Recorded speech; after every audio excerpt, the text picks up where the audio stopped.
Pasca kantor Polres Jeneponto dirusak oleh orang tak dikenal, kasus penyelidikan kini diambil alih Divisi Propam Mabes Polri dan POM Angkatan Darat.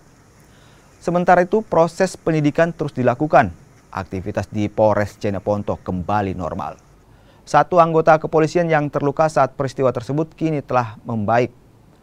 Kepolisian daerah Sulawesi Selatan kini masih menunggu penyidikan dari Mabes Polri atas kasus pengerusakan tersebut.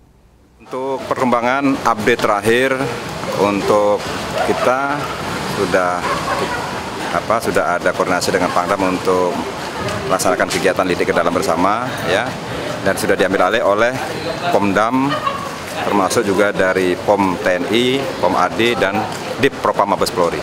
Itu. Untuk penyelidikan penyerangan Polres terkait OTK seperti apa? Itu sudah diambil alih, ya, sudah diambil alih. Kita tinggal menunggu saja hasilnya dari. Kondisi Brigjen terakhir, bagaimana?